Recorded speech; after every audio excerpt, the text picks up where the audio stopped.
Hi అండి. This is sixth class, sixth lesson ఆహార సేకరణ వేట. కొన్ని వేల సంవత్సరాల క్రితం మానవులు అడవుల్లో ప్రకృతికి సిద్ధంగా దొరికే ఫలాలు, పుష్పాలు, తేనె గింజలు, దుంపలు, వేర్లను సేకరించేవారు. వాటితో పాటు పక్షులను, జంతువులను వేటాడుతూ జీవనాన్ని గడిపేవారు. వారికి పంటలను పండించడం, జంతువులను మచ్చిక చేసుకోవడం తెలియదు.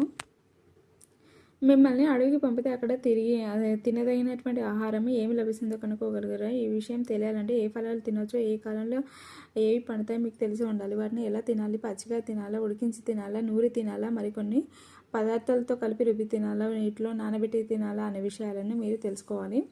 వేటాడడానికి ఆ ప్రాంతంలో సంచరించే జంతువుల అలవాట్లు, జీవన విధానం గురించి వేటగాళ్ళు తెలుసుకునేవారు. నీటి కొరకు జంతువులు ఏ ప్రాంతానికి వస్తున్నాయో గమనించేవారు. అవి ప్రమాదకరమైనవా కావా, వాటి శరీర భాగాలు ఉపయోగాలు తెలుసుకునేవారు. ఆది మానవులు ఈ విషయాలను వారి పూర్వీకుల ద్వారా తెలుసుకొని తమ సంతతికి తెలియజేశారు.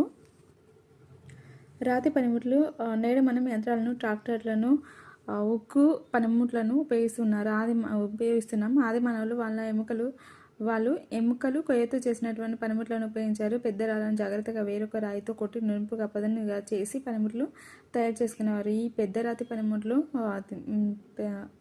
కోయడానికి, భూమిలో పెంచి దుంపలను తవ్వడానికి, మాంసం కోయడానికి, భూమిలోంచి దుంపలను తవ్వడానికి, జంతువులను వేటాడడానికి ఉపయోగపడేవి. కొన్ని వేల సంవత్సరాల తర్వాత వారు ముడి రాతి నుంచి మంచి అనువుగా ఉండేలా చిన్న రాతి పనిముట్లను తయారు చేయడం మొదలుపెట్టారు.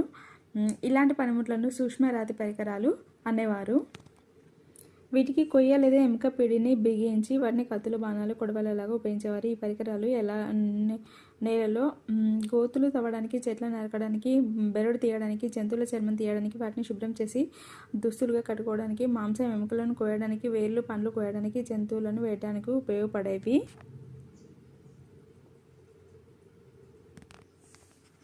నిప్పును కనుక్కోవడంతో ఆది మానవుల జీవితంలో కొన్ని మార్పు చోటు చేసుకుంది. బహుశా వారు రెండు రాళ్ల మధ్య లేదా ఎండు పుల్లల మధ్య రాపిడి చేసి నిప్పును పుట్టించి ఉంటారు. వారు ఆహారంగా తీసుకువచ్చిన మాంసాన్ని ఆ నిప్పుతో కాల్చి తినడానికి వీలుపడింది. వండుకొని తినే ఆహారానికి ఇది నాంది పలికింది. ఆ నిప్పును అనేక రకాలుగా ఉపయోగించుకునేవారు. క్రూర మృగాలను తరిమివేయడానికి, తాము నివసించే గుహల్లో వెలుగు